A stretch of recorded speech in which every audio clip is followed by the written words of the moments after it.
আজকে বানাচ্ছি চিড়ের পরোটা। প্রথমে ভিজানো চিড়ে নিলাম, সেদ্ধ করা আলু ম্যাশ করে নিলাম, জিরের গুঁড়ো, চিলি ফ্লেক্স, জোয়ান, স্বাদ মতো নুন, ধনেপাতা কুচি,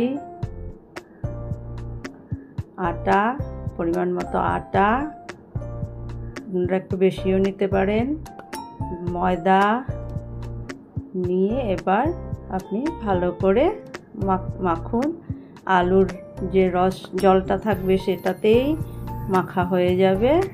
এবার আপনি চৌকো শেপেও বানাতে পারেন, গোল শেপেও বানাতে পারেন, আপনি যেভাবে সুবিধে আপনি সেভাবেই বানাবেন। বানিয়ে তাওয়া গরম করবেন, করে পরোটা ভেজে নিলেই হয়ে গেল।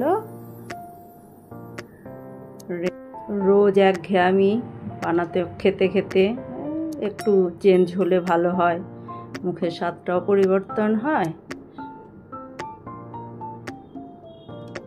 আমি অল্প তেল দিয়েই ভেজে নিলাম পরোটাটা, দুপাট সেঁকে নিয়ে হালকা তেলে ভেজে নিলাম। আর আমি প্লেটিং করলাম ধনিয়া চিকেন দিয়ে। আপনারাও খেয়ে দেখবেন, ভালো লাগবে।